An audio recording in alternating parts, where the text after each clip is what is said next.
The United Auto Workers strike is taking a big toll on car companies and beyond. With the two sides still far apart on a new contract, they can be forced to make some tough decisions. Well, this morning, we're happy to be joined by David Sacco with the University of New Haven for more on the economic impact of the strike, because I'm imagining it's going to get more and more of a ripple effect as it goes on. Mr. Sacco, thank you for joining us today. How are you now? Good now. Thank you for having me. Glad to have you here, too. Okay, here we are now in month 2. Automakers and the businesses that rely on those automakers are feeling the heat. We're hearing a number, $7.5 billion in terms of the economic damage here. But can you elaborate on how a loss of this size impacts the economy, not just in Michigan, but nationwide?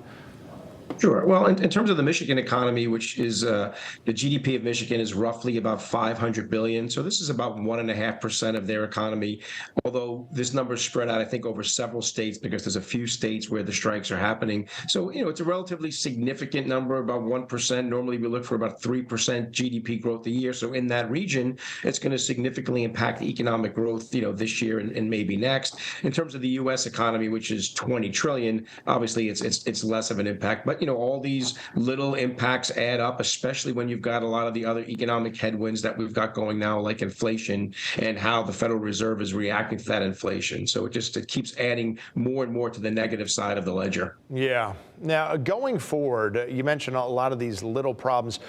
Do we reach a point where any of the effects might become either irreversible or very, very hard to reverse, meaning it might take years? I mean, is there sort of a danger zone here that even the auto workers don't want to see themselves get into? Well, I think from their perspective, they've kind of reached the danger zone, right? The reason that they're striking is that, inflation has averaged about 5% for the last 3 years. So if you can think about what that means for wages, they've basically seen a 15% pay cut. So, they want to get that back. And that's the problem with inflation. So I think the danger zone that we've reached is the impact that inflation's having in the economy and how it manifests itself in things like this. In terms of the impact of the strike, when you go on strike, those wages, sort of don't come back, right? I mean, now you're hoping to negotiate better wages in the future so that in total you're in better shape. And the same goes for the economic impact, right? I mean, people will buy the cars they're not buying now. They'll just buy them at some point later in the future. And, the economy is sort of like a car moving down the highway. When you hit traffic, you slow down. And then when the traffic goes away, it'll speed up again and get back to the normal pace. But, we do have to be careful about this. And eventually this strike will end and production will resume. There's probably going to be a gap, though, because of it. So with that in mind, how will the slow return to production hurt the industry overall?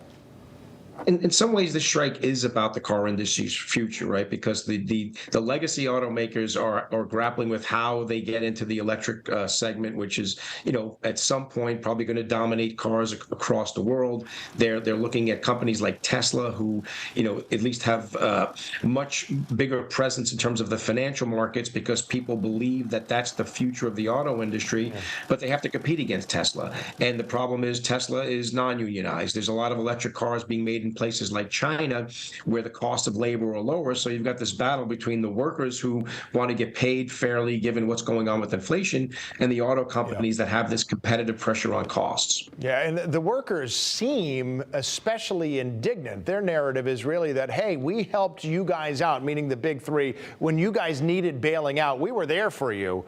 And now the CEOs paid themselves off and not us. So this strike might last for a while. What do you think the economic impact could be, say, if this strike goes another month or longer? And just take the numbers that you've got so far, $7.5 billion. Let's say that doubles if it goes another month. So, obviously in the localized regions, it'll have a big impact. But I think this points to a bigger issue, which is just that wage earners in the U.S. have taken a bit of a hit because of inflation. And, we have less unionized workforce than we did before, but it's something that bears watching. And it's why the Federal Reserve is so concerned about inflation going forward. Right. Okay, Mr. Sacco from the University of New Haven, thank you so much for taking the time to give us your insights. We do appreciate it. Thank you.